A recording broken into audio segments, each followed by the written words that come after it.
जब वजीर आजम ने डायलॉग की पेशकश की, इमरान खान साहब ने कबूल की, मरीम नवाज साहिबा खिलाफ नजर आई, आपकी पार्टी के अंदर इख्तलाफ नजर आया, आप भी हामी नहीं, ख्वाजा आसिफ साहब भी हामी नहीं। आज पीडीएम के इजलास में क्या बात हुई है कि खान साहब को अब इंगेज किया जाए, बात की जाए, ना कि ऐसे ही आगे बढ़ा जाए और इंस्टेबिलिटी क्रिएट हो? देखिए, आज इजलास में बहुत तफसील से बातचीत हुई है और तकरीबन अक्सरियत की ये राय थी कि एक ऐसे वक्त में एक ऐसा शख्स के जो मुल्क के खिलाफ, कानून के खिलाफ, मुल्क के इदारों के खिलाफ बगावत कर रहा है। आपने देखा कि लाहौर ज़मान पार्क में किस तरह का बलवा किया गया, पेट्रोल बॉम्ब्स फेंके गए सिपाहियों के ऊपर, और वहाँ पर दहशतगर्द तंजीमों से राब्ते वाले अशखास की शनाख्त भी हुई।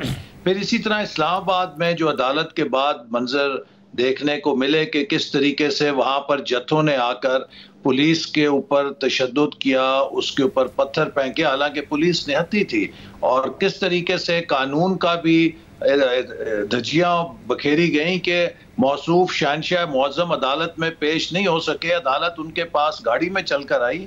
और इसी तरह आपने देखा कि अब किस तरह ये बैरून मुल्क पाकिस्तान के कौमी सलामती के इदारों के खिलाफ मुहिम चला रहे हैं, आर्मी चीफ के खिलाफ मुहिम चला रहे हैं। तो एक ऐसा शख्स के जो मुल्क दुश्मनी की आखिरी सतह पर जाने के लिए तैयार हो अपनी अना के लिए, तो जब तक वो अपनी रविश ठीक नहीं करेंगे, इस वक्त तो उनके साथ बातचीत का मतलब यह है कि हम उनकी इस रविश को सनद कबूलियत दे रहे हैं। इमरान खान साहब अपनी इन गलतियों से कोई सिजदा सहव करें, वो आइन की तरफ आए, वो कानून की तरफ आए, लेकिन अगर वो कनपटी पे पिस्तौल रखकर कहेंगे कि मैं मुज़ाकरात करूंगा, तो इस सूरत हाल में तो किसी किस्म की उनसे बातचीत करना उस कानून शिकनी के रवैये को सनद कबूलियत देनी है जिसका वो मुजाहरा कर रहे हैं। तो फिर आज पीडीएम के इजलास में क्या फैसला किया है तमाम जमातों ने मिलकर?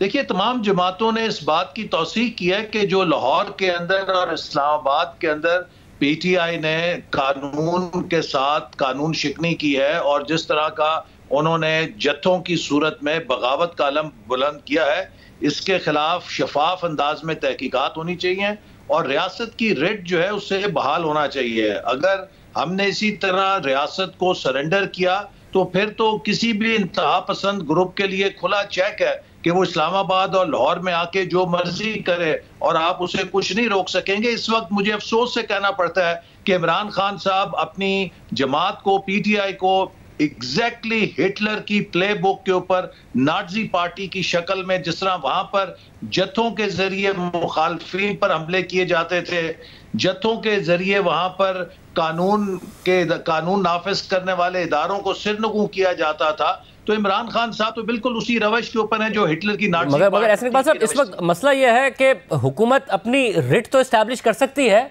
मगर मजलूम नहीं दिख सकती है। मजलूम आमतौर पर ऑपोजिशन ही दिखती है।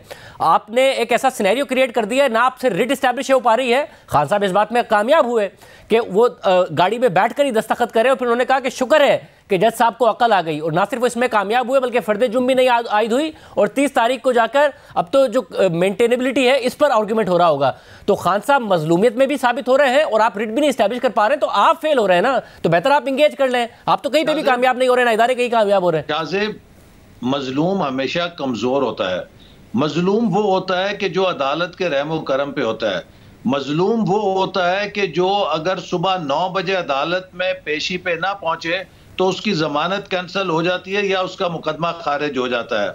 जिस शख्स के लिए अदालत जो है वो रात 8-8 बजे तक खुली रहे, जिसके लिए हाई कोर्ट के जज बैठ के इंतजार करते रहे कि जनाब की सवारी कब तशरीफ लाएगी, जिसके लिए अदालत जो है वो अपने परवाने उसके पास गाड़ी में भेज के दस्तखत कराए, तो वो मजलूम तो नहीं है। वो मगर ऐसा नहीं बात साहब, उसमें उनके में इस वक्त मजलूम पाकिस्तान का निजाम इंसाफ है, इस वक्त मजलूम पाकिस्तान की पुलिस बनी हुई है। तो इस वक्त तो इन मजलूमों के साथ खड़े होने का वक्त है। मगर अवाम के लिए जब वो अपने वोटर सपोर्टर को जब आप स्टोरी बता रहे हैं वो ज़्यादा ऐसी है कि वो बाय कर रहे हैं, या फिर जो इमरान खान साहब स्टोरी बता रहे हैं कि जी 96 केसेस हैं, ये मुझे ज़बरदस्ती बुलाते हैं, फंसाते हैं, क्योंकि इनके 2 ऑब्जेक्टिव हैं, या तो मुझे कत्ल कराना या फिर मुझे अगवा करके बलूचिस्तान ले जाना ताकि मैं कैंपेन ना कर सकूं क्योंकि ये इलेक्शन से भागना चाहते हैं। मैं आपसे कह रहा हूं, हुकूमत में होते हुए आप मजलूमियत कैसे कर सकते हैं? कौन सी स्टोरी ज़्यादा ऐसी है जो वोटर सपोर्टर बाय करेगा, आपकी या इमरान खान साहब की? देखिए, एक तो यकीनन इमरान खान साहब का जो फरेब का प्रोपेगेंडा है, उनका हमायती जो शायद बाय करता होगा, लेकिन जहां पर हम जाते हैं या जो हमारे हमायती हैं, वो तो इस वक्त हमसे नाराज हैं कि आप खान साहब को पकड़ क्यों नहीं रहे। इनको कौन से सरखाब के पर लगे हैं कि ये इंसाफ के कटहरे में नहीं आ सकते। इनको अगर अदालत कहती है कि पेश हो, ये पेश नहीं हो सकते, इनके वारंट निकलते हैं, तो पुलिस इनको क्यों नहीं पकड़ सकती। हमें तो एक इशारों के ऊपर पकड़ लिया करते थे। हम में से बड़ी जो शख्सियत नवाज शरीफ साहब से लेकर मेरे जैसे कारकुन तक, हम सब ने अदालतों में जाकर पेशियां भुगती हैं। हमने जत्थे तो नहीं लेकर गए। जब मैं वजीर दाखिला था तो उस वक्त रेंजर्स ने उस वक्त दाखिल नहीं होने दिया अदालत में, नवाज शरीफ साहब अंदर थे, तो उस वक्त हम भी चाहते तो जत्थे लेकर अदालत पे हमलावर हो जाते। तो ऐसे नहीं साहब, फिर आप लोगों से ही के साथ तामुल के साथ सामना किया। तो इससे इमरान खान साहब ने कुछ गलत क्या सीखा है? आप लोगों ने जो बर्दाश्त किया तो वो क्या अच्छा हुआ आप लोगों के साथ? इस मुल्क का प्राइम मिनिस्टर नाअहल हो गया, एक प्राइम मिनिस्टर फांसी चढ़ गया। अगर आप लोग भी यही करते हैं तो खान साहब आपको यही तो बता रहे हैं कि आपको ये करना था, और खान साहब को पता है आप लोगों ने नहीं किया तो आपके साथ क्या हुआ। अगर वो नहीं करेंगे तो उनके साथ क्या होगा, इसलिए वो कर रहे हैं जिसकी वजह से उनके साथ वो ना हो जो आप लोगों के साथ हुआ। तो गलत क्या कर रहे हैं फिर? देखिए, बात यह है कि हमने अगर अदालतों का बागियाना तौर पे सामना नहीं किया, जत्थेबाजी नहीं की, 4 दिन की तकलीफ काटी, लेकिन निजाम से सुरखरू होकर निकले। आज मरियम नवाज साहिबा इक्विट हुई हैं, मेरिट के ऊपर इक्विट हुई हैं। मैं अगर इक्विट हुआ हूं, मेरिट के ऊपर इक्विट हुआ हूं। इसी तरह दूसरे हमारे लोग, अगर राना सनाउल्लाह साहब इक्विट हुए हैं, मेरिट के ऊपर इक्विट हुए हैं। और मुझे यकीन है कि बाकी जो मुकदमे झूठे कायम हुए थे, उन सब में भी लोग मेरिट के ऊपर इक्विट होंगे।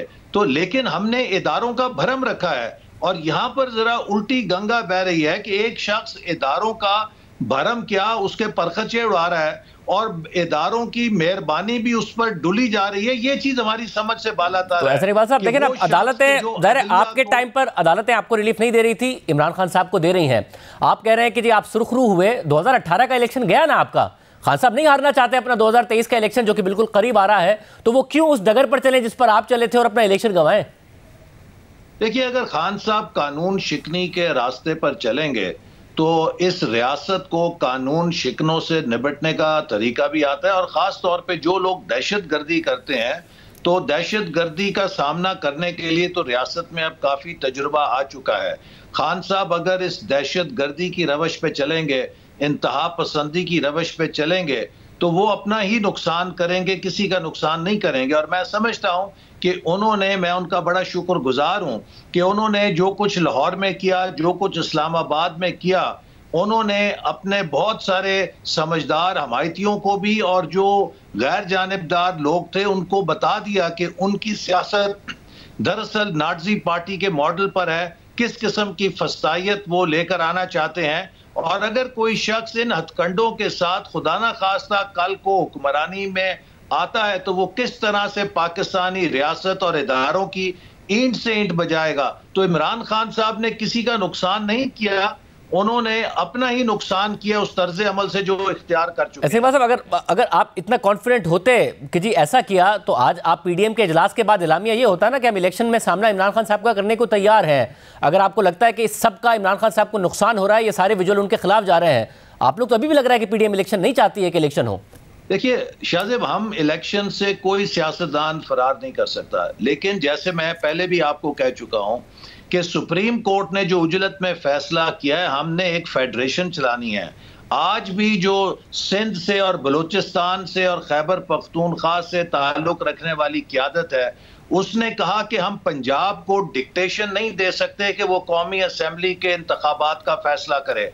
जो सुप्रीम कोर्ट का फैसला है उसकी रूह से अगर पंजाब के इलेक्शन पहले हो जाते हैं तो हमेशा के लिए पंजाब जिसे चाहेगा वही कौमी असेंबली की हुकूमत बनाएगा, और पंजाब कौमी असेंबली के आम इंतखाबात पर असरअंदाज होगा अपने इंतजामी वसाइल से और अपने हुकूमती वसाइल से। वो जो एक प्रिंसिपल था कि लेवल प्लेइंग फील्ड होनी चाहिए फेडरेशन में तमाम सूबों के लिए, वो प्रिंसिपल खत्म हो जाएगा। और इससे जो झगड़े पैदा होंगे Punjab versus rest of the provinces, हम उनका अंदाजा नहीं कर सकते। इसी तरह मैंने आपसे ये भी बताया था कि जो मर्दमशुमारी है वो आखिरी मराइल में होगी, और जब 4 महीने बाद नई मर्दमशुमारी आ जाएगी तो आप मुझे बताइए ज़िमनी इलेक्शन किस बुनियाद पे होगा?